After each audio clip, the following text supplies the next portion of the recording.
ಶ್ರೀ ಗುರುಭ್ಯೋ ನಮಃ. ಹರಿಕಥಾಮೃತಸಾರದ 141ನೇ ಭಾಗವನ್ನು ಇವತ್ತಿನ ವಿಜಯದಶಮಿ ದಿವಸ ಮಧ್ವಾಚಾರ್ಯ ಜಯಂತಿ ದಿವಸ ನಾವು ಶ್ರವಣ ಮಾಡಬೇಕು. ಕಾಟಕೋಪನಿಷತ್ತಿನಲ್ಲಿ ಹಂಸಶ್ಚುಟಿಷದ್ವಸುರಂತರಿಕ್ಷ ಸದ್ಧೋತ ವೇದಿಶತ ತ್ರಿಸಿದ್ದುರೋಣಸತ್ ದಶದ್ವರಸದ್ ಋತಸದ್ ವ್ಯೋಮಸದ್ ಅಬ್ಜಾ ಗೋಜಾ ಋತಜಾ ಅದ್ರಜಾ ಋತಂ ಬೃಹತ್ ಅಂತೇನು ಮಂತ್ರ ಇದೆ. ಆ ಮಂತ್ರಕ್ಕನುಸಾರವಾಗಿ ಆ ಎಲ್ಲ ಶಬ್ದಗಳ ಅರ್ಥವನ್ನು ನಾವು ಈಗ ಅನುಸಂಧಾನಕ್ಕೆ ತಂದುಕೋತಾ ಇದ್ದೇವೆ. ಈ ಮಂತ್ರಕ್ಕೆ ಏನರ್ಥ, ಭಾಷ್ಯದಲ್ಲಿ ಏನು ಅರ್ಥ ಇದೆ ಹೇಳಿದ್ದಾರೆ ಆ ಮಂತ್ರಕ್ಕೆ ಅಂತ ಅನ್ನೋದನ್ನು ಕಳೆದ ದಿವಸ ನಾವು ನೋಡಿ ಆಗಿದೆ. ಅದನ್ನು ಇನ್ನು ಈ ಕನ್ನಡ ಪದ್ಯಗಳಲ್ಲಿ ಅದು ಹೇಗೆ ಆರೂಢ ಆಗಿದೆ ಅಂತ ನೋಡಿದರೆ ನಮ್ಮ ಕಾರ್ಯ ಮುಗೀತು. ಅಬ್ಜಭವ ಪಿತ ಜಲಧರಾದ್ರಿಯೋಳು ಅಬ್ಜ ಗೋಜಾದ್ರಿಜ ನೆನೆಸಿ ಜಲದೊಳುಬ್ಬಳೆ ಪೀಯೂಷದಾವರೆ ಶ್ರೀ ಶಶಾಂಕರೊಳು ಕಬ್ಬು ಕದಳಿ. ಇದು 684ನೇ ಪದ್ಯ ಒಟ್ಟಾರೆ ಪದ್ಯಗಳಲ್ಲಿ. ಈ ಸಂಧಿದು 18ನೇ ಪದ್ಯ. ಹೌದೌದು. ಶ್ರೀ ಶಶಾಂಕರೊಳು ಅಲ್ಲಿ ಶ್ರೀ ಶಶಾಂಕರೊಳು ಕಬ್ಬು ಕದಳಿ ಲತಾ ತೃಣ ದ್ರುಮ ಹೆಬ್ಬಗೆಯ ಮಾಡುತಿಹ ಗೋಜನು ಇಬ್ಬಗೆ ಪ್ರತೀಕ ಮಣಿ ಮೃಗಗಳ ಸೃಜಿಪ ಅದ್ರಿಪನು ಅಂತ ಈ ಪದ್ಯ. ಇದು ಅಬ್ಜ ಭವಪಿತ. ಅಬ್ಜ ಅಂದರೆ ಕಮಲ. ಕಮಲದಲ್ಲಿ ಹುಟ್ಟಿದಂಥ ಚತುರ್ಮುಖ ಬ್ರಹ್ಮನಿಗೆ ತಂದೆಯಾದ ಈ ಭಗವಂತ ಅವನು ಎಲ್ಲೆಲ್ಲಿ ಯಾವ್ಯಾವ ರೂಪದಿಂದ ಇದ್ದಾನೆ ಅಂತ ಅನ್ನೋದನ್ನು ಆ ಉಪನಿಷತ್ನಲ್ಲೇ ಭಾಷ್ಯದಲ್ಲಿ ಈಗಾಗಲೇ ಹಿಂದೆ ಹೇಳಿದ್ದನ್ನೇ ದಾಸರು ಈ ಪದ್ಯದಲ್ಲಿ ಹೇಳ್ತಿದ್ದಾರೆ. ಅವನು ಜಲ ಧರ ಅದ್ರಿಯೋಳು. ಜಲ ಅಂದರೆ ನೀರು, ಧರ ಅಂದರೆ ಭೂಮಿ, ಅದ್ರಿ ಅಂದರೆ ಪರ್ವತ. ಅದೇ ಅಬ್ಜ ಅಂತ ಹೇಳಿದರು. ಅಪ್ ಅಂದರೆ ನೀರು, ಧರ ಅಂತಂದರೆ ಭೂಮಿ ಗೋಜ, ಆಮೇಲೆ ಅದ್ರಿಜ ಅದನ್ನು ಅದ್ರಿ ಅನ್ನೋ ಶಬ್ದದಿಂದ ದಾಸರು ತಗೊಂಡಿದ್ದಾರೆ. ಇವುಗಳೊಳಗೆ ಅಬ್ಜ ಗೋಜ ಅದ್ರಿಜ ನೆನೆಸಿ ಯಥಾಕ್ರಮವಾಗಿ ರೆಸ್ಪೆಕ್ಟಿವ್ಲಿ ಜಲದಲ್ಲಿ ಅಬ್ಜನಾಗಿ ಮತ್ತು ಧರಾದಲ್ಲಿ ಭೂಮಿಯಲ್ಲಿ ಗೋಜ ಅನ್ನೋ ಹೆಸರಿನಿಂದ, ಪರ್ವತಗಳಲ್ಲಿ ಅದ್ರಿಜ ಅನ್ನೋ ಹೆಸರಿನಿಂದ ವಾಸ ಮಾಡಿಕೊಂಡಿದ್ದಾನೆ. ಅವನು ಏನೇನು ಮಾಡ್ತಾನೆ? ಅವನು ಆ ಜಲದಲ್ಲಿ ಈ ಅಬ್ಜ ಅನ್ನೋ ಹೆಸರಿನಿಂದ ಇದ್ದಾನೆ ಅಂತ ಬಂತಲ್ಲ, ಆ ಜಲದಲ್ಲಿ ಇರುವಂಥ ಯಾವ ಸಂಗತಿಗಳಲ್ಲಿ ಆತ ಅಬ್ಜ ಅನ್ನೋ ಹೆಸರಿನಿಂದ ಇದ್ದಾನೆ, ಕೇವಲ ನೀರಿನ ಇದ್ದಾನೆ ಅನ್ನೋದಕ್ಕಿಂತ ಆ ನೀರಿನಲ್ಲಿ ಹುಟ್ಟಿದ ಕೆಲವು ವಸ್ತುಗಳು, ಅದರಲ್ಲಿ ಆತ ಈ ಅಬ್ಜ ಅನ್ನೋ ಹೆಸರಿನಿಂದ ಇದ್ದಾನೆ ಅಂತ ಅನುಸಂಧಾನ ಮಾಡಬೇಕು. ಅದು ಹೇಗೆ ಅಂತಂದರೆ, ಜಲದ ಒಳುಬ್ಬಳೆ, ಆ ಜಲದಲ್ಲಿ ನೀರಿನಲ್ಲಿ ಗುಳ್ಳೆ ಬರ್ತಾವಲ್ಲ ಬುದ್ಧ, ಆ ಗುಳ್ಳೆಯಲ್ಲಿ ಈತ ಅಬ್ಜ ಅನ್ನೋ ಹೆಸರಿನಿಂದ ಇದ್ದಾನೆ. ಅಪ್ ಅಂದರೆ ನೀರು, ಅಬ್ಜ ಅಂದರೆ ನೀರಿನಲ್ಲಿ ಹುಟ್ಟಿದ್ದು. ನೀರಿನಲ್ಲಿ ಹುಟ್ಟಿದ್ರಲ್ಲಿ ನೀರಿನಲ್ಲಿ ಯಾವ್ಯಾವ ಸಂಗತಿಗಳು ಹುಟ್ಟುತ್ತಾವಲ್ಲ ಅಲ್ಲೆಲ್ಲ ಈತ ಇರೋದ್ರಿಂದ ಇವನ ಹೆಸರು ಆಯಾ ವಸ್ತುಗಳಿಗೆ ಬಂತು. ಹಾಗಾಗಿ ನೀರಿನಲ್ಲಿ ಹುಟ್ಟಿದ ಕೆಲವು ಸಂಗತಿಗಳನ್ನು ದಾಸರು ನೆನಪು ಮಾಡ್ಕೊಳ್ತಾರೆ. ಅದು ಮೊದಲನೇದಾಗಿ ಜಲದೊಳು ಉಬ್ಬಳೆ, ಅದರಲ್ಲಿ ಗುಳ್ಳೆ, ಮತ್ತೆ ಪೀಯೂಷ ಅಮೃತ, ಆಮೇಲೆ ತಾವರೆ ಕಮಲ, ಶ್ರೀ ಅಂದರೆ ಲಕ್ಷ್ಮೀದೇವಿ, ಮತ್ತೆ ಶಶಾಂಕ ಅಂತಂದರೆ ಚಂದ್ರ. ಇವೆಲ್ಲ ನೀರಿನಲ್ಲಿ ಹುಟ್ಟಿದವು. ಇವುಗಳಲ್ಲಿ ಎಲ್ಲ ಕಡೆಯೂ ಕೂಡ ಅಬ್ಜ ಅನ್ನೋ ಹೆಸರಿನಿಂದ ಆತ ಇದ್ದಾನೆ.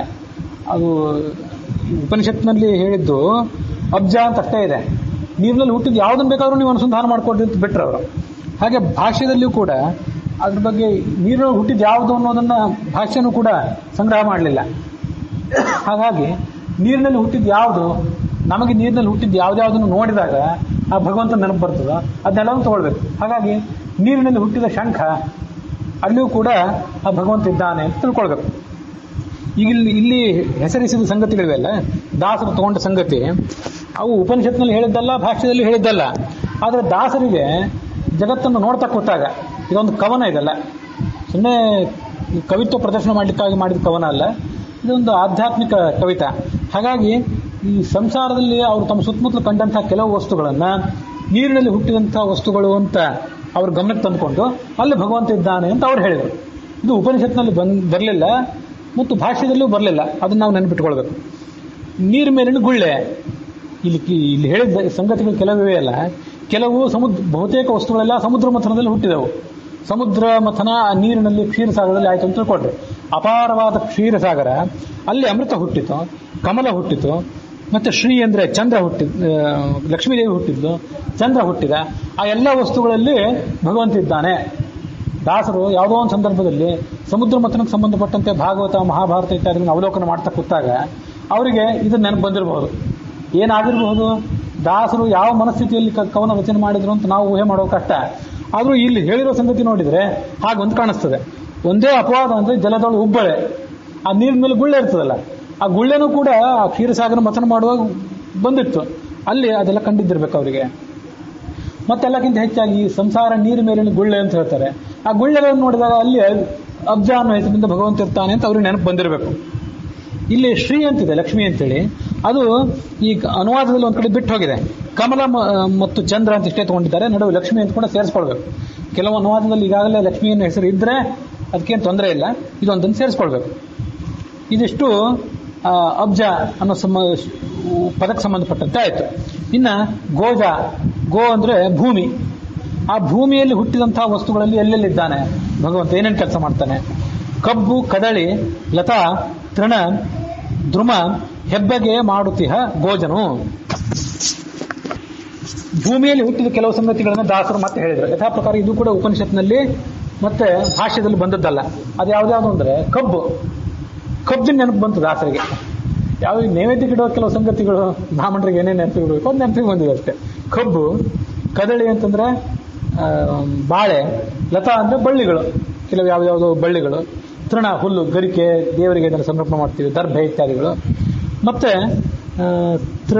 ತೃಣ ಅಂದ್ರೆ ದರ್ಭೆ ಹುಲ್ಲು ಆಯ್ತು. ದ್ರುಮ ಅಂತಂದ್ರೆ ಪರ್ವತ ವೃಕ್ಷಗಳು, ಸಣ್ಣ ಸಣ್ಣ ಪೊದೆಗಳು, ವೃಕ್ಷಗಳು, ಇವೆಲ್ಲ ಭೂಮಿಯಲ್ಲಿ ಹುಟ್ಟುವಂತ ಸಂಗತಿಗಳು. ಇವುಗಳಲ್ಲೆಲ್ಲ ಗೋಜ ಅನ್ನೋ ಹೆಸರಿನಿಂದ ಭಗವಂತ ಇದ್ದಾನೆ. ಆತ ಇದ್ದಿದ್ದರಿಂದ ಅವುಗಳಿಗೆ ಆಯಾ ಹೆಸರು ಬಂದಿದೆ. ಹೆಬ್ಬಗೆ ಮಾಡುತ್ತೀಯ, ಅವೆಲ್ಲ ಹಬ್ಬುತ್ತಾವಂತೀವಿ ಭೂಮಿಯಲ್ಲಿ. ಭಗವಂತ ಇದ್ದಿದ್ದರಿಂದ ಕಬ್ಬು ಬೆಳೀತದೆ, ಬಾಳೆ ಬೆಳೀತದೆ, ಬಳ್ಳಿಗಳು ಬೆಳೀತವೆ, ಹುಲ್ಲು ಕೂಡ ಬೆಳೆಯೋದು ಆತನ ಕಾರಣದಿಂದ, ಮತ್ತೆ ಈ ವೃಕ್ಷಗಳು ಪೊದೆಗಳೆಲ್ಲ ಬೆಳೆಯೋದು ಆತನ ಕಾರಣದಿಂದ ಅಂತ ತಿಳ್ಕೊಳ್ಬೇಕು. ಇಲ್ಲಿ ಮಾತ್ರ ಅಲ್ಲ, ದಾಸರು ಇದನ್ನು ಹೇಳಿದ್ರು, ಭೂಮಿಯಲ್ಲಿ ಬೆಳೆಯುವಂತ ಅನೇಕ ಸಂಗತಿಗಳು ಮತ್ತು ಏನೇನೋ ಇವೆ, ಅಲ್ಲೆಲ್ಲ ಈ ವಸ್ತುಗಳು ಹುಟ್ಟಿವೆ ಅಂತ ನಾವು ಅನುಸಂಧಾನ ಮಾಡ್ಕೊಳ್ಬೇಕು. ಅವ್ರಿಗೆ ಆ ಸಂದರ್ಭದಲ್ಲಿ ಏನು ನೆನಪಾಯಿತೋ ಅದನ್ನು ಹೇಳಿದ್ರಷ್ಟೇ. ಅದು ನಮಗೊಂದು ಉಳಿದು ಕೂಡ ಸೂಚಕ. ಭೂಮಿಯಲ್ಲಿ ಹುಟ್ಟುವಂತ ಎಲ್ಲಾ ಸಂಗತಿಗಳಲ್ಲಿಯೂ ಗೋಜ ಅನ್ನೋ ಹೆಸರಿನಿಂದ ಭಗವಂತ ಇದ್ದಾನೆ ಅಂತ ಹೀಗೆ ತಿಳ್ಕೊಳ್ಬೇಕು. ಮಾಡುತಿಹ ಗೋಜನು.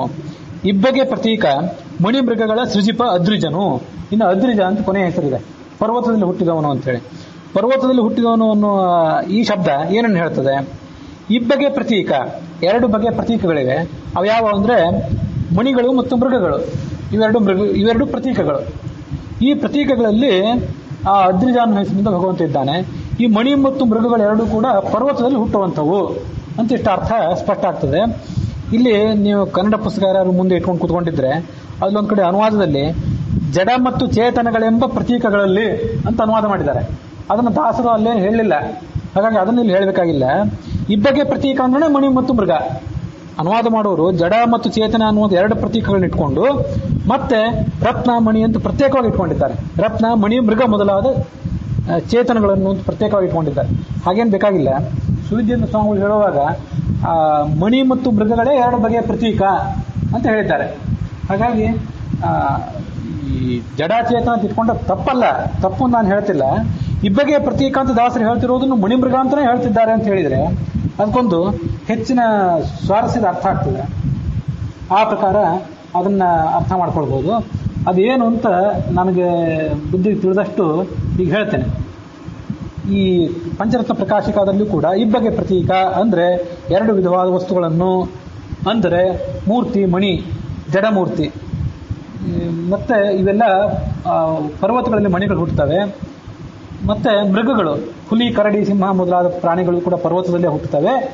ಇವುಗಳಲ್ಲಿ ಎಲ್ಲಾ ಕಡೆ ಈ ಪರ್ವತದಲ್ಲಿ, ಹಿಮಾಲಯ ಮೊದಲಾದ ಪರ್ವತಗಳಲ್ಲಿ ಸಿಗುವ ನವರತ್ನಗಳಲ್ಲಿ, ಮಣಿಗಳಲ್ಲಿ, ವಜ್ರ ವೈಡೂರ್ಯಗಳಲ್ಲಿ ಮತ್ತು ಮೃಗಗಳಲ್ಲಿ ಭಗವಂತ ಇದ್ದಾನೆ ಅಂತ ಅನುಸಂಧಾನ ಮಾಡಬೇಕು ಅಂತ ಅವ್ರು ಹೇಳಿದರು. ಇವು ನನಗೆ ಇಷ್ಟೇ ಅರ್ಥ ಹೇಳಿ ಸಮಾಧಾನ ಇಲ್ಲ. ಪರ್ವತ ಅಂದ್ರೆ ಪರ್ವತವೇ, ಪರ್ವತ ಅಂದ್ರೆ ಬೆಟ್ಟವೇ. ಆ ಬೆಟ್ಟದಲ್ಲಿ ಹುಟ್ಟುವಂಥ ಮೃಗ ಅಂದ್ರೆ ಕಾಡು ಪ್ರಾಣಿಗಳು, ಅಲ್ಲಿ ಹುಟ್ಟುವಂಥ ಮಣಿ, ರತ್ನ ಅಂತಂದ್ರೆ ವಜ್ರ ವೈಡೂರ್ಯಗಳೇ ಅಂತ ಹೇಳಲಿಕ್ಕೆ ನನಗೆ ಸಮಾಧಾನ ಇಲ್ಲ. ಯಾಕೆಂದ್ರೆ ಇದು ದಾಸರ ಮಾತು. ದಾಸರ ಮಾತು ಅನ್ನೋದಕ್ಕಿಂತ ಹೆಚ್ಚಾಗಿ ಉಪನಿಷತ್ತಿನ ಮಾತು ಇದು. ಹಾಗಾಗಿ ಪರ್ವತ ಅಂದ್ರೆ ಇದೇ ಪರ್ವತ ಅಂತ ಅರ್ಥ ಹೇಳಿ ನಾವು ಸಮಾಧಾನ ಪಟ್ಟು ಬಿಡಬಾರ್ದು. ಪರ್ವತದಲ್ಲಿ ಮತ್ತು ಏನೋ ಹುಟ್ಟಿತ್ತು, ಅದನ್ನೆಲ್ಲ ಹೇಳೋದು ಉದ್ದೇಶ ಇರ್ಲಿಕ್ಕಿಲ್ಲ. ನಮೋ ಗಿರಿಶಾಯಚ ಶಿಖುವಿಷ್ಟಾಯಚ ಅಂತ ರುದ್ರಾಧ್ಯಾಯ ಒಂದ್ ಕಡೆ ಗಿರೀಶ ಅಂತ ಭಗವಂತನ ವರ್ಣನೆ ಮಾಡ್ತದೆ. ಅದೇನು ಗಿರೀಶ ಅಂತಂದ್ರೆ ಕೈಲಾಸದಲ್ಲಿದ್ದವನು ಮತ್ತೆ ಯಾವುದೋ ವೆಂಕಟಾಚಲದಲ್ಲಿದ್ದವನು ಇಷ್ಟೇ ಆ ಗಿರೀಶ ಅನ್ನೋ ಶಬ್ದಕ್ಕೆ ಅರ್ಥ ಹೇಳಿಬಿಟ್ರೆ ಏನೋ ಪ್ರಾಥಮಿಕ ಅರ್ಥ ಆಯ್ತದು. ಅದಕ್ಕಿಂತ ಹೆಚ್ಚಿನ ಅರ್ಥ ಏನಂತಂದ್ರೆ ಅದನ್ನ ಜ್ಞಾನಿಗಳು ಕೆಲವು ಕಡೆ ಬೇರೆ ಕಡೆ ಹೇಳಿದ್ದಾರೆ. ಅದ್ರಿ ಗಿರಿ ಅನ್ನೋ ಶಬ್ದಕ್ಕೆ ಏನ್ ಅರ್ಥ ಮಾಡಬೇಕು ಅಂದ್ರೆ ಜ್ಞಾನಿಗಳು ಅಂತ ಅರ್ಥ.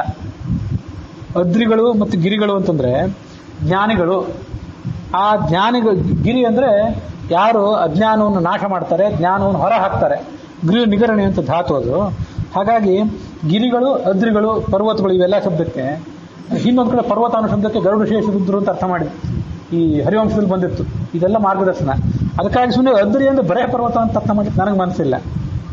ಹಾಗಾಗಿ ಅದ್ರಿ, ಗಿರಿ, ಪರ್ವತ ಅಂದ್ರೆ ಜ್ಞಾನಿಗಳು. ಆ ಜ್ಞಾನಿಗಳಲ್ಲಿ ಇರುವಂತಹ ಮಣಿಗಳು ಮತ್ತು ಮೃಗಗಳು. ಮೃಗಗಳು ಅಂದ್ರೆ ಕೆಟ್ಟ ಕೆಟ್ಟ ಭಾವನೆಗಳು. ಜ್ಞಾನಿಗಳು ಅಂದ್ರೆ ಮಹಾಜ್ಞಾನಿಗಳಲ್ಲ, ಸಣ್ಣ ಸಣ್ಣ ಜ್ಞಾನಿಗಳು ಇರ್ತಾರಲ್ಲ, ಅವರ ಮನಸ್ಸಿನಲ್ಲಿರುವಂಥ ಮೃಗಗಳು ಅಂದ್ರೆ ದುರ್ಗುಣಗಳು. ಆ ದುರ್ಗುಣಗಳಲ್ಲಿ ಈತ ಅದ್ರಿಜ ಅಂತ ಶಬ್ದದಿಂದ ಇದ್ದಾನೆ. ಮತ್ತೆ ಮಣಿಗಳು ಅಂತಂದ್ರೆ ಅವರಲ್ಲಿ ಹುಟ್ಟುವಂಥ ಜ್ಞಾನ ಭಕ್ತಿ, ಅವರ ಮನಸ್ಸಿನಲ್ಲಿ ಹುಟ್ಟುವಂಥ ಜ್ಞಾನ ಭಕ್ತಿ ವೈರಾಗ್ಯಗಳು ಅನ್ನುವಂಥ ವಜ್ರ ವೈಡೂರ್ಯಗಳು, ಮುತ್ತು ರತ್ನಗಳು. ಈಗ ಅರ್ಥ ಇವೆರಡರಲ್ಲೂ ಕೂಡ ಆ ಭಗವಂತ ಇದ್ದಾನೆ. ಮತ್ತೆ ಜ್ಞಾನಿಗಳನ್ನ ಒಂದೊಂದು ಬಾರಿ ಜ್ಞಾನ ಭಕ್ತಿ ವೈರಾಗ್ಯಾದಿಗಳನ್ನು ಕೊಟ್ಟು ಅವರನ್ನು ಕಾಪಾಡ್ತಾನೆ. ಒಂದೊಂದು ಬಾರಿ ಅವರ ಪ್ರಾರಬ್ಧಕ್ಕನುಸಾರವಾಗಿ ದುರ್ಗುಣಗಳು ಅವರಲ್ಲಿ ಬರ್ತವೆ. ಅದು ಎರಡರಲ್ಲೂ ಆತ ಅದ್ರಿಜ ಅನ್ನೋ ಹೆಸರಿನಿಂದ ಇದ್ದಾನೆ. ಮತ್ತು ಆ ದುರ್ಗುಣಗಳನ್ನು ಆತ ಬೇಟೆಯಾಡ್ತಾನೆ. ನಮೋ ಮೃಗಯುಭ್ಯ ಶ್ವನಿಭ್ಯಶ್ಚ ಅಂತ ರುದ್ರಾಧ್ಯಾಯವನ್ನು ಹೇಳಿದೆ. ಮೃಗಯು ಅಂತಂದ್ರೆ ಮೃಗಗಳು ಅಂದ್ರೆ ಬೇಟೆಯಾಡುವವರು. ಭಗವಂತ ಬೇಟೆಯಾಡುವವರಲ್ಲಿದ್ದಾನೆ, ಡ್ರೈವರ್ಗಳಲ್ಲಿದ್ದಾನೆ, ಕಂಡಕ್ಟರ್ಗಳಲ್ಲಿದ್ದಾನೆ, ನಿರ್ವಾಹಕರಲ್ಲಿದ್ದಾನೆ, ಚಾಲಕರಿದ್ದಾನೆ ಅಂತ ಯಾಕೆ ಹೇಳಬೇಕು? ನೀರು ತರುವವರಲ್ಲಿದ್ದಾನೆ, ಅಡಿಗೆ ಮಾಡುವವರಲ್ಲಿದ್ದಾನೆ. ಇದೊಂದು ಗೊತ್ತು, ಅದೇನು ದೊಡ್ಡ ಸಂಗತಿ ಅಲ್ಲ. ಅಡಿಗೆ ಮಾಡುವವರು ಅಂತಂದ್ರೆ ಅಡಿಗೆ ಅಂದ್ರೆ ಜ್ಞಾನದ ಅಡಿಗೆ, ಶಾಸ್ತ್ರಗಳನ್ನು ರಚನೆ ಮಾಡುವವರು ಅವರಲ್ಲಿದ್ದಾನೆ ಅಂತ ಅರ್ಥ ಹೇಳಿದ್ರೆ ಹೆಚ್ಚು ಉಚಿತ ಆದಿತ್ತು. ಇದು ಶಬ್ದ ದಾಸರ ಶಬ್ದ ಹೌದು, ಆದ್ರೆ ದಾಸರಿ ಶಬ್ದಗಳನ್ನೆಲ್ಲ ಎರವಲು ತಂದಿದ್ದು ವೇದಗಳಿಂದ. ವೇದಕ್ಕೊಂದು ಸಾಧಾರಣ ಅರ್ಥ ಹೇಳಿ ನಾವು ತೃಪ್ತರಾಗಬಾರ್ದು ಅಂತ ನನ್ನ ಭಾವನೆ. ಈ ಬೇಂದ್ರೆ ಅವರು ಕವನಗಳನ್ನು ರಚನೆ ಮಾಡ್ತಿದ್ರಂತ. ಕವನಗಳನ್ನು ರಚನೆ ಮಾಡಿದ ಬಳಿಕ ಇದಕ್ಕೇನು ಅರ್ಥ ರೀ ಅಂತ ಯಾರು ಹೋಗಿ ಕೇಳಿದ್ರೆ, ಇದನ್ನ ಬರೆದವನು ಅಂಬಿಕಾತನಯ ದತ್ತ, ಈಗ ನಿಮ್ಮೆಲ್ಲಿ ಕೂತವನು ಬೇಂದ್ರೆಗೆ ಇದೇನು ಗೊತ್ತಿಲ್ಲ, ಅಂಬಿಕಾತನಯ ದತ್ತನ ಕೇಳ್ರಿ. ಅಂಬಿಕಾತನಯ ದತ್ತನಿಗೆ ಹೊಳೆದ ಅರ್ಥ ಈಗ ಈ ಬೇಂದ್ರೆಗೂ ಗೊತ್ತಿಲ್ಲದೆ ಇರ್ಬೋದು, ಮತ್ತು ಅಂಬಿಕಾತನಯ ದತ್ತನಿಗೆ ಆವಾಗ ಏನರ್ಥ ಹೊಳೆದಿತ್ತು ಅದು ನಿಮಗೆ ಗೊತ್ತಾಗ್ಬೋದು. ಅವನಿಗೆ ಗೊತ್ತಿಲ್ಲದೆ ಇರೋ ಅರ್ಥ ನಿಮ್ಗೆ ಗೊತ್ತಾಗಬಾರ್ದು ಯಾಕೆ ಅಂತಿದ್ರಂಥವ್ರು. ಹಾಗೊಂದು ಕಡೆ ಕೇಳಿದ್ದೆ ಅವ್ರ ಬಗ್ಗೆ. ಯಾಕೆ ಹೇಳಿದೆ ಅಂತಂದ್ರೆ, ಒಂದು ಕವನ ಬರೆಯೋರು ಅವರು, ಸಾಧಾರಣ ಕವನಗಳು. ಅಂಥ ಕವನ ಬರೆಯೋರಿಗೆ ಅಂಥ ಒಂದು ಸ್ಫೂರ್ತಿ, ಅಂತಃಸ್ಫೂರ್ತಿ ಇರ್ತದಂದ್ರೆ ಭಗವಂತನನ್ನು ಕಣ್ಣಾರ ಕಂಡು ಆತನನ್ನು ಕುರಿತಾದಂಥ ರುದ್ರಾಧ್ಯಾಯಗಳು, ತೈತರಿ ಉಪನಿಷತ್ತುಗಳು ಇದನ್ನೆಲ್ಲ ಕಂಡವರಿಗೆ ಇದಕ್ಕೆ ಹೆಚ್ಚಿನ ಅರ್ಥವೇ ಸ್ಫುರಣ ಆಗಿದ್ದಿರಬೇಕು. ಅದಕ್ಕಾಗಿ ಇಷ್ಟೇ ಅರ್ಥ ಹೇಳಿಬಿಟ್ರೆ ನನಗೇನು ಸಮಾಧಾನ ಇಲ್ಲ. ಯಾವ ವ್ಯಾಖ್ಯಾನಕಾರರು ಈಗ ನಾ ಹೇಳಿದ ಅರ್ಥ ಏನು ಹೇಳಲಿಲ್ಲ, ಆದರೆ ಅದಕ್ಕೆ ಬೇರೆ ಬೇರೆ ಎಲ್ಲ ಕಡೆ ಹೇಳಿರ್ತಾರೆ. ಎಲ್ಲ ಕಡೆ ಈ ಥರದ ಅರ್ಥ ಹೇಳ್ತಾ ಕೂತ್ರೆ ಪುಸ್ತಕ ಮುಗಿಲಿಕ್ಕಿಲ್ಲ. ಅದಕ್ಕಾಗಿ ಅಲ್ಲೊಂದು ಕಡೆ ಹೇಳಿದ ಮೇಲೆ ನೀವು ಉಳಿದ ಕಡೆ ತಿಳ್ಕೊಂತ ಅವ್ರು ಬಿಟ್ಟಿರ್ತಾರೆ. ಅದಕ್ಕಾಗಿ ಸಾಧ್ಯ ಆದಷ್ಟು ಇಂಥ ಶ್ರೇಷ್ಠವಾದ ಅರ್ಥಗಳನ್ನು ಹೇಳಿ ಪ್ರಯತ್ನ ಪಡಬೇಕು. ಪಟ್ಟರೆ ಆ ವಿಜಯದಶಮಿ ಆಚಾರ್ಯ ಜಯಂತಿ ನಾವು ಮಾಡಿದ ಸಾರ್ಥಕ ಅಂತ ಒಂದು ಭಾವನೆ. ಬಹಳ ಆಲೋಚನೆ ಮಾಡಿ ಅಂಥದ್ದೊಂದು ಅರ್ಥ ಹೇಳಿ ಪ್ರಯತ್ನ ಪಟ್ಟಿದ್ದೇನೆ. ಮತ್ತು ರುದ್ರಾಧ್ಯಾಯದಲ್ಲಿ ಕೂಡ ಇಂಥ ಕೆಲವು ಅರ್ಥಗಳನ್ನು ನಮಸ್ತೀರ್ಥಾಯಚ ಕೂಲ್ಯಾಯಚ, ಭಗವಂತ ನದಿ ತೀರಗಳಲ್ಲಿದ್ದಾನೆ, ನದಿ ಪ್ರವಾಹದಲ್ಲಿದ್ದಾನೆ. ಯಾರಿಲ್ಲ ಅಂದ್ರೆ ಅಲ್ಲಿ ಕಲ್ಲು ಬಂಡೆಗಳಲ್ಲಿದ್ದಾನೆ, ಮುಳ್ಳುಗಳಲ್ಲಿದ್ದಾನೆ, ಅಲ್ಲಿ ಜೊಂಡು ಹುಲ್ಲು ಬೆಳೆದ್ರೆ ಅಲ್ಲೂ ಇದ್ದಾನೆ. ಅದು ಮುಖ್ಯ ಅಲ್ಲ. ಪ್ರವಾಹ ಅಂತಂದ್ರೆ ನಿತ್ಯ ಹರಿಯುವಂಥದ್ದು. ಅದು ಒಂದ್ಸರಿ ಅಗಲವಾಗಿರ್ತದೆ ಪ್ರವಾಹ, ಒಂದ್ಸರಿ ಕಿರಿದಾಗಿರ್ತದೆ, ಒಮ್ಮೆ ಮುಖ್ಯ ಇರ್ತದೆ, ಒಮ್ಮೆ ಕಡಿಮೆ ಆಗ್ತದೆ. ಪ್ರವಾಹ ಅಂತಂದ್ರೆ ಪೌರುಷೇಯ ವಾಕ್ಯಗಳು. ಈ 18 ಪುರಾಣಗಳು, ಸ್ಮೃತಿಗಳು, ಮಹಾಭಾರತ, ಪಾಂಚರಾತ್ರ, ರಾಮಾಯಣ ಇವೆಲ್ಲ ಪ್ರವಾಹ ಇದ್ದಂತೆ. ಯಾಕೆಂದ್ರೆ ಹೆಚ್ಚು ಕಡಿಮೆ ಆಗುವಂಥವು. ಆದರೆ ಪ್ರವಾಹ ಹೆಚ್ಚು ಕಡಿಮೆ ಆದರೂ ಕೂಡ ಅದರ ದಡ ಎಂದು ಹೆಚ್ಚು ಕಡಿಮೆ ಆಗೋದಿಲ್ಲ. ಆ ಎಲ್ಲ ಪೌರುಷೇಯ ಗ್ರಂಥಗಳಿಗೆ ಒಂದು ದಡದಂತೆ ಅದರ ಪ್ರವಾಹಕ್ಕೆ ಒಂದು ಕಟ್ಟು ಹಾಕಿಕೊಟ್ಟದ್ದು ಯಾವುದಂದ್ರೆ ವೇದ. ಹಾಗಾಗಿ ಕೂಲ ಅಂದ್ರೆ ಕೂಲ ಅಂದ್ರೆ ದಡ ಅಂದ್ರೆ ವೇದದಿಂದ ಪ್ರತಿಪಾದ್ಯ ಅಂತ ಅರ್ಥ. ಕೂಲ್ಯಾಯ ಅಂತಂದ್ರೆ ದಡದಲ್ಲಿರುವಂತ ಯಾಕೆ ಅರ್ಥ ಸುಮ್ಮನೆ ಆಗಬೇಕು? ದಡದಲ್ಲಿ ಇಲ್ಲ ಭಗವಂತ ಅಂತಲ್ಲ, ದಡದಲ್ಲಿದ್ದಾನೆ. ಪಾಂಡುರಂಗನ ರೂಪದಲ್ಲಿದ್ದಾನೆ, ಮುಗುಟ್ ಖಾನ್ ಹುಬ್ಬಳ್ಳಿ ರೂಪದಲ್ಲಿದ್ದಾನೆ, ಎಲ್ಲ ಈ ಕಾಶಿಯಲ್ಲಿದ್ದಾನೆ. ಎಲ್ಲ ಕಡೆನೂ ಕೂಡ ತೀರ್ಥಕ್ಷೇತ್ರಗಳಲ್ಲಿ ಆ ದಡದಲ್ಲಿದ್ದಾನೆ ಭಗವಂತ, ಇಲ್ಲ ಅಂತಲ್ಲ, ತೀರ್ಥದಲ್ಲೇ ಇದ್ದಾನೆ. ಅಷ್ಟೇ ಅರ್ಥ ಹೇಳಿದ್ರೆ ಅದು ಪರಿಪೂರ್ಣ ಆಗಲಿಕ್ಕಿಲ್ಲ. ಅದಕ್ಕೆ ತೀರ್ಥ್ಯಾಯ ಅಂತಂದ್ರೆ ಪ್ರವಾಹದಂತೆ ಬದಲಾವಣೆಗಳನ್ನು ಹೊಂದುವಂಥ ಪೌರುಷೇಯ ವಾಕ್ಯಗಳಿಂದ ಪ್ರತಿಪಾದ್ಯ. ಕೂಲ್ಯಾಯ ಅಂತಂದ್ರೆ ಆ ಪ್ರವಾಹಕ್ಕೊಂದು ಕಟ್ಟು ಹಾಕಿದಂತಹ ಒಡ್ಡು ಹಾಕಿದಂತಹ ದಡ ಏನಿದೆಯಲ್ಲ ವೇದ, ಆ ವೇದದಿಂದ ಪ್ರತಿಪಾದ್ಯ ಅಂತ ಅರ್ಥ ಹೇಳಿದ್ರೆ ಅದು ಹೆಚ್ಚು ಉಚಿತ ಆದಿತ್ತು. ಆ ಅರ್ಥಗಳನ್ನ ಈಗೆಲ್ಲ ತಮ್ಮ ಎದುರಿಗೆ ಇಟ್ಟಿದ್ದೇನೆ, ಅದನ್ನ ಪರಾಮರ್ಶೆ ಮಾಡಿ ನೋಡ್ಬೇಕಷ್ಟೆ ನೀವೆಲ್ಲರೂ. ಶ್ರುತಿ ವಿನುತ ಸರ್ವತ್ರದಲ್ಲಿ ಭಾರತೀಯ ರಮಣನೊಳಗಿದ್ದು ತಾ ಶುಚಿಷತು ಎನಿಸಿ ಜಡಚೇತನರನ್ನು ಪವಿತ್ರ ಮಾಡುತ್ತಿಹ ಅತುಳ ಮಹಿಮ ಅನಂತ ರೂಪಾಚ್ಯುತನೆನಿಸಿ ಚಿದ್ದೇಹದೊಳು ಪ್ರಾಕೃತ ಪುರುಷನಂದದಲ್ಲಿ ನಾನಾ ಚೇಷ್ಟೆಗಳ ಮಾಳ್ಪ. ಈತ ಶ್ರುತಿ ವಿನುತ, ಅದೇ ತೀರ್ಥಾಯ ಕೂಲ್ಯಾಯ ಅಂತ ಅಂತಲ್ಲ, ಶ್ರುತಿಗಳಿಂದ ಶ್ರುತಿ ಆ ಭಗವಂತನನ್ನ ಯಾವಾಗಲೂ ನಮಸ್ಕಾರ ಮಾಡ್ತದೆ. ಮತ್ತು ಶ್ರುತಿ ವೇದ ವಾಂಗ್ಮಯ ರೂಪ ಅಂತ ಲಕ್ಷ್ಮೀದೇವಿ ಭಗವಂತನ ಎದುರು ನಿಂತ್ಕೊಂಡು ಆತನ ಸ್ತೋತ್ರ ಮಾಡ್ತಿರ್ತಾಳೆ. ಅವನು ಭಾರತೀಯ ರಮಣನೊಳಗೆ ಯಾವತ್ತೂ ಇದ್ದಾನೆ, ಇದ್ದು ಶುಚಿಶತ ಅನ್ಸ್ಕೊಂಡಿದ್ದಾನೆ. ಅದನ್ನ ನಿನ್ನೆ ಹೇಳಿದ್ದೆ, ಮತ್ತೀಗ ಹೇಳಬೇಕಾಗಿಲ್ಲ. ಶುಚಿ ಅಂದ್ರೆ ಅತ್ಯಂತ ಪವಿತ್ರವಾದಂತ ಅರ್ಥ. ಪವಿತ್ರವಾದ್ದೆಲ್ಲವೂ ಕೂಡ, ಪವಿತ್ರವಾದ ಏನೇನಿದೆ ಅಲ್ಲಿ ಎಲ್ಲಾ ಕಡೆ ಆತ ಇದ್ದಾನೆ. ಇದ್ದು ಜಡಚೇತನರನ್ನು ಪವಿತ್ರ ಮಾಡುತ್ತೀಹ. ಶುಚಿಶತ್ ಅಂತ ಅವನನ್ನು ಉಪಾಸನೆ ಮಾಡ್ರಿ, ನೀವು ಪವಿತ್ರರಾಗ್ತೀರಿ. ಅತುಳ ಮಹಿಮ ಹೇಳಿ ಮುಗಿಯುವಂಥದ್ದಲ್ಲ. ಯಾವುದೋ ಒಂದೆರಡು ವೇದ ವಾಕ್ಯಗಳಿಗೆ, ಒಂದೆರಡು ಮಹಾಭಾರತದ ವಾಕ್ಯಕ್ಕೆ ಎಲ್ಲೂ ಇಲ್ಲದೇ ಇರುವ ಅರ್ಥ ಹೇಳಿದೆ ನಾನು ಅಂತ ಭ್ರಾಂತಿ ಪಡುವಂತಿಲ್ಲ. ಎಷ್ಟು ಹೇಳಿದ್ರು ಮುಗಿಲಾರದ ಅರ್ಥ ಅದು. ಅನಂತ ರೂಪ ಅಚ್ಯುತ ಅಂತ ಅನ್ಸ್ಕೊಂಡಿದ್ದಾನೆ, ಅಂದ್ರೆ ಎಂದೂ ನಾಶ ಇಲ್ಲದೆ ಇದ್ದವನು. ಚಿದ್ದೇಹದೊಳಗಿದ್ದಾನೆ, ಇದು ಬಾಹ್ಯ ದೇಹ, ಇದರೊಳಗೆ ಚಿದ್ದೇಹ ಜ್ಞಾನಾನಂದಮಯವಾದ ರೂಪ ದೇಹ ಇದೆ. ಅದರೊಳಗೆ ಪ್ರಾಕೃತ ಪುರುಷನಂತೆ ನಾನಾ ಚೇಷ್ಟೆಗಳ ಮಾಳ್ಪ. ವ್ಯಕ್ತಿ ಏನೇನಾದ್ರೂ ಕೆಲಸ ಮಾಡ್ತಿರ್ತಾನೆ ಜೀವನೋಪಾಯಕ್ಕಾಗಿ, ಸುಖ ಬೇಕು ಅಂತ, ದುಃಖ ಬೇಡ ಅಂತ ನಾನಾ ಥರದ ಚೇಷ್ಟೆಗಳನ್ನು ಮಾಡ್ತಿರ್ತಾನೆ. ಆ ಎಲ್ಲ ಚೇಷ್ಟೆಗಳನ್ನು ಮಾಡುವ ಒಬ್ಬ ಸಾಮಾನ್ಯ ಮನುಷ್ಯನಂತೆ ಭಗವಂತ ಕೂಡ ಅಷ್ಟೆಲ್ಲ ಕೆಲಸಗಳನ್ನು ಮಾಡ್ತಾನೆ. ಮುಂದೆ ಅತಿಥಿ ಅಂತ ಶಬ್ದ ಬಂತು. ಅತಿಥಿ ಎನಿಸುವ ಅನ್ನಮಯ ಭಾರತೀಯ ರಮಣನೋಳು ಪ್ರಾಣಮಯ ಪ್ರಾಕೃತ ವಿಷಯ ಸಂಚಿಂತನೆಯ ಮಾಡಿಪ ಮನೋಮಯನು ಯತನ ವಿಜ್ಞಾನಮಯ ಬರಲದ ಜತನ ಮಾಡಿಸಿ ಆತ್ಮ ಜಾಯಾಸುತರ ಸಂಗತಿ ಸುಖವನೀವ ಆನಂದಮಯ ನೆನೆಸಿ. ಭಗವಂತನ ಅನ್ನಮಯ, ಪ್ರಾಣಮಯ, ಮನೋಮಯ, ವಿಜ್ಞಾನಮಯ, ಆನಂದಮಯ ಅನ್ನುವಂಥ 4 ರೂಪಗಳನ್ನು ಇಲ್ಲಿ ವಿವರಿಸ್ತಾರೆ. ಅವನು ಅನ್ನಮಯ ಅಂತ ಈ ಭಗವಂತ ಇದ್ದಾನಲ್ಲ, ಅವನು ಅನ್ನದಲ್ಲಿದ್ದಾನೆ. ಹಾಗಾಗಿ ಅತಿಥಿ ಅಂತ ಕಳ್ಸ್ಕೊಂಡಿದ್ದಾನೆ ಅವನು. ನಿನ್ನೆ ಹೇಳಿದೆ, ಅತಿ ಅಂದ್ರೆ ಬಹಳ ಅಂತ ಅರ್ಥ, ಅರ್ಥ ಅಂದ್ರೆ ಅನ್ನ ಅಂತ ಅರ್ಥ. ದೊಡ್ಡ ಪ್ರಮಾಣದ ಅನ್ನದ ರಾಶಿಯಲ್ಲಿ ಇರ್ತದಲ್ಲ, ಅಲ್ಲೆಲ್ಲ ಇರ್ತಾನೆ ಭಗವಂತ. ಅದಕ್ಕಾಗಿ ದೊಡ್ಡ ದೊಡ್ಡ ಜಾತ್ರೆಗಳು, ಯಾವುದೋ ದೇವಾಲಯಗಳು, ಮಠಗಳು, ಇವುಗಳೆಲ್ಲ ಅನ್ನದಾನ ಆಗುವಾಗ ಆ ಅನ್ನಕ್ಕೆ ಒಂದ್ಸಲ ಪೂಜೆ ಮಾಡ್ತಾರೆ.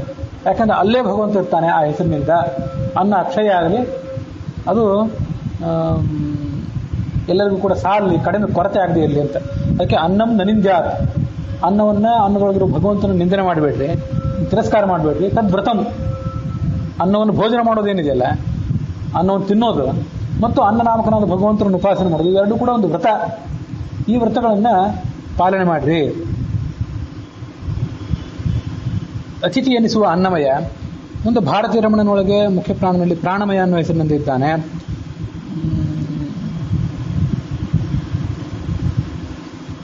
ಮತ್ತೆ ಮನೋಮಯ ಅನ್ನೋ ರೂಪದಿಂದ ಪ್ರಾಕೃತ ವಿಷಯಗಳನ್ನು ಚಿಂತನೆ ಮಾಡಿಸ್ತಾನೆ. ಅಪ್ರಾಕೃತವಾದ ವಿಷಯದ ಕಡೆ ನಮ್ಮ ಗಮನ ಹೋಗಲಿಕ್ಕೆ ಬಿಡೋದಿಲ್ಲ. ಸುತ್ತಮುತ್ತ ಇರುವಂತಹ ಈ ಪ್ರಾಕೃತವಾದ ಕ್ಷುಲ್ಲಕ ಸಂಗತಿಗಳಿವೆಯಲ್ಲ, ಇಲ್ಲೇ ನಮ್ಮ ಗಮನ ಹೋಗಬೇಕು, ಇಲ್ಲೇ ನಾವು ಒದ್ದಾಡ್ತಿರ್ಬೇಕು ಅನ್ನುವಂಥ ವ್ಯವಸ್ಥೆ ಮಾಡಿಟ್ಟಿದ್ದಾನೆ. ಮತ್ತೆ ವಿಜ್ಞಾನಮಯ ಅನ್ನೋ ರೂಪದಿಂದ ಪ್ರಯತ್ನ ಮಾಡಿಸ್ತಾನೆ. ಅಧ್ಯಾತ್ಮ ಕಡೆ ಹೋಗ್ಲಿಕ್ಕೆ ಕೆಲವು ಕಡೆ ಪ್ರಯತ್ನ ಮಾಡಿಸ್ತಾನೆ. ಯತನ ವಿಜ್ಞಾನಮಯ ಏನ್ ಮಾಡಿಸ್ತಾನೆ? ಯತನ ಮಾಡಿಸ್ತಾನೆ, ಪ್ರಯತ್ನ ಮಾಡಿಸ್ತಾನೆ.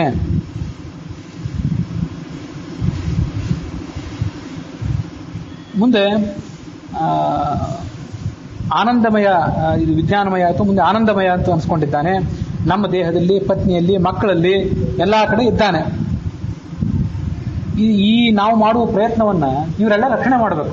ನಾವು ಬೇಕಾದಷ್ಟು ಪ್ರಯತ್ನ ಏನೋ ಮಾಡ್ತೇವೆ, ಆದರೆ ಮಾಡಿದ ಪ್ರಯತ್ನ ನಾವು ಸ್ಥಿರವಾಗಿರ್ಲಿಕ್ಕೆ ಮಾಡಬೇಕಾದ, ನಮಗೆ ಜ್ಞಾನ ಬರಲಿಕ್ಕೆ, ಭಗವಂತನ ಕಡೆ ನಾವು ಹೋಗ್ಲಿಕ್ಕೆ ಮಾಡಬೇಕಾದ ಪ್ರಯತ್ನ ಎಲ್ಲ ಆನಂದಮಯ ರೂಪಿಯಾದ ಭಗವಂತನ ಸಹಕಾರದಿಂದ ನಡೀಬೇಕು. ಅವನು ಮತ್ತು ನಾವೊಬ್ಬರೇ ಪ್ರಯತ್ನ ಮಾಡಿದ ಸಾಲದು. ನಮ್ಮ ಹೆಂಡತಿ, ನಮ್ಮ ಗಂಡ, ಮಕ್ಕಳು, ನಮ್ಮ ಪರಿವಾರ ಇವರೆಲ್ಲ ಪ್ರಯತ್ನ ಮಾಡಲೇಬೇಕು. ಅವ್ರ ಸಹಕಾರ ಇಲ್ಲದೆ ಇದ್ರೆ ಈ ಅಧ್ಯಾತ್ಮದ ಕಡೆ ಸಾಧನೆಯನ್ನು ಆಗೋದೇ ಇಲ್ಲ. ಅದಕ್ಕಾಗಿ ಅವರ ಸಂಗಡ ಮಾಡ್ತಾನೆ. ಬರಲಾದ ಜತನ ಮಾಡಿಸಿ, ಆ ಪ್ರಯತ್ನವನ್ನ ಜತನ ಮಾಡಿಸ್ತಾನೆ, ರಕ್ಷಿಸಿರ್ತಾನೆ. ಆತ್ಮಜಾಯ ಸುತರ ಸಂಗತಿ.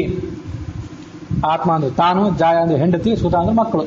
ಇವರೆಲ್ಲ ಇದ್ರೆ ಇವರೆಲ್ಲರೂ ನಮಗೊಂದು ಸಹಕಾರ ಕೊಟ್ಟರೆ ಅಧ್ಯಾತ್ಮ ಮಾರ್ಗದಲ್ಲಿ ಏರಬಹುದೇ ಹೊರತು ಇಲ್ಲದೇ ಇದ್ರೆ ಯಾವ ಕೆಲಸವೂ ಆಗೋದಿಲ್ಲ.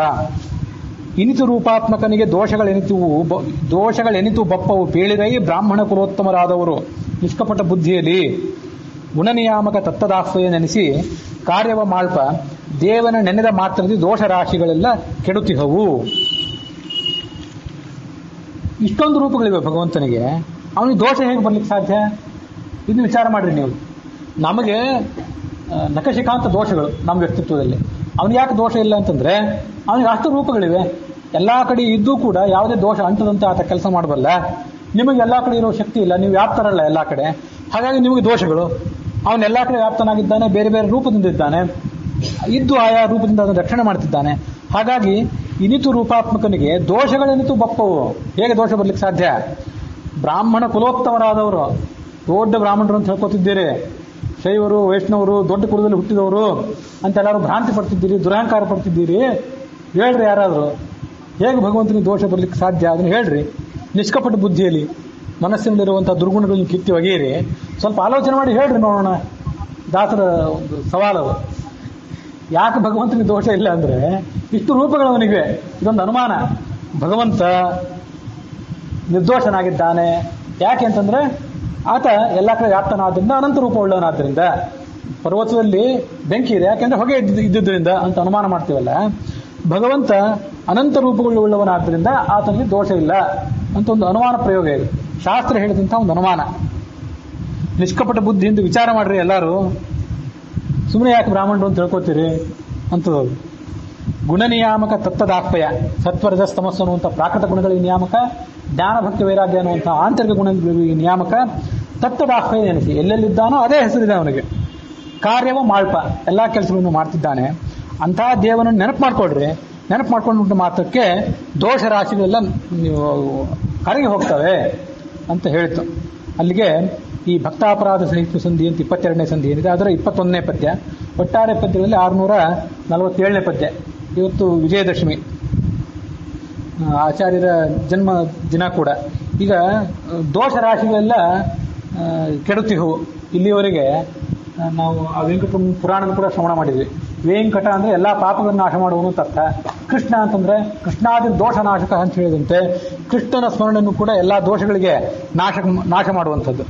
ಹೇಗೆ ನಾಶ ಮಾಡ್ತದಂದ್ರೆ, ಸುಮ್ಮನೆ ವೆಂಕಟೇಶ್ವರನ ಒಂದು ಕಲ್ಯಾಣೋತ್ಸವ ಮಾಡಿದ ಮಾತ್ರಕ್ಕೆ, ಅವನು ಪುರಾಣ ಶ್ರವಣ ಮಾಡಿದ ಮಾತ್ರಕ್ಕೆ, ರಥದಲ್ಲಿ ಆತ ಸಂಚಾರ ಮಾಡ್ತಿದ್ದನ್ನು ನೋಡಿದ ಮಾತ್ರಕ್ಕೆ ಅದು ಶ್ರವಣ ಆಗೋದಿಲ್ಲ.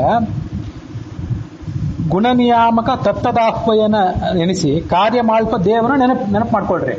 ಅವನು ಎಲ್ಲೆಲ್ಲಿ ಇದ್ದಾನೆ, ಯಾವ್ಯಾವ ಕೆಲಸಗಳನ್ನು ಮಾಡ್ತಾನೆ ಅಂತ ನೆನಪು ಮಾಡ್ಕೊಳ್ರಿ. ಹಾಗೆ ಮಾಡಿದರೆ ಆವಾಗ ಅದು ದೋಷಗಳನ್ನು ಪರಿಹಾರ ಮಾಡಬಲ್ಲಂಥದ್ದು. ಇಲ್ಲದೆ ಹೋದ್ರೆ ಅದು ದೋಷಗಳು ನಮಗೆ ಪರಿಹಾರ ಆಗೋದಲ್ಲ. ಯಾವ ವೆಂಕಟರಮಣನು ಯಾವ ಕೃಷ್ಣನೂ ಕೂಡ ಆ ದೋಷಗಳನ್ನು ಪರಿಹಾರ ಮಾಡಲಿಕ್ಕೆ ಸಾಧ್ಯ ಆಗೋದಿಲ್ಲ. ದೋಷ ಪರಿಹಾರ ಆಗಬೇಕಾದ್ದು ಜ್ಞಾನದಿಂದ ಅಂತ ನಾವು ಅನುಸಂಧಾನ ಮಾಡ್ಕೊಳ್ಬೇಕು. ಈ ಭಾಗ ಏನಿದೆ 21ನೇ ಪದ್ಯ ಮತ್ತು ಒಟ್ಟಾರೆ ಪದ್ಯಗಳಲ್ಲಿ 687ನೇ ಪದ್ಯ. ಇದು ಆ ಜನಿತೋತ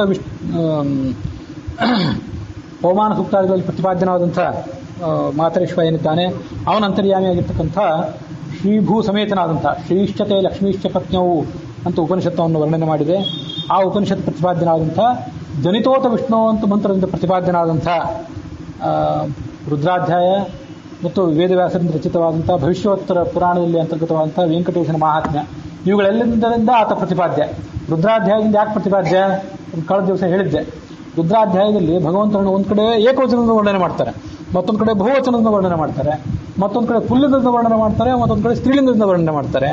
ಅವನಿಗೆ ಆ ಕೊರವಂಜಿಯ ರೂಪ, ಬೇಟೆಗಾರನ ರೂಪ, ಅವನು ಬಂಗಾರದ ಆಭರಣವನ್ನು ಹಾಕೊಂಡು ಮೆರೆಯುವ ರೂಪ, ಮದುವೆ ಮಾಡಿಕೊಂಡ ರೂಪ, ಮತ್ತು ಆ ಹೆಂಡತಿಯನ್ನು ಬಿಟ್ಟವನಂತೆ ಗೋಳಾಡುವ ರೂಪ, ಇವೆಲ್ಲವೂ ಕೂಡ ಆ ಶಾಸ್ತ್ರಗಳಲ್ಲಿ ವರ್ಣಿತ ಆಗಿವೆ. ಮತ್ತು ಆ ರೂಪಗಳ ಸ್ಮರಣೆ ಮಾಡಿಕೊಂಡು ಆ ಎಲ್ಲ ರೂಪಗಳು ಭಗವಂತನಿಂದ ಸವಿಶೇಷಾಭಿನ್ನ ಅಂತ ನಾವು ಅನುಸಂಧಾನ ಮಾಡ್ಕೊಳ್ಬೇಕು. ಹಾಗೆ ಮಾಡಿಕೊಂಡ್ರೆ ಭಗವಂತ ನಮ್ಮೆಲ್ಲಾ ದೋಷಗಳನ್ನು ಕೂಡ ಪರಿಹಾರ ಮಾಡ್ತಾನೆ ಅನ್ನುವಲ್ಲಿಗೆ ಇವತ್ತಿನ ಈ ಕಥೆಯನ್ನು ಆ ಭಗವಂತನಿಗೆ ಅರ್ಪಣೆ ಮಾಡ್ತಿದ್ದೇನೆ.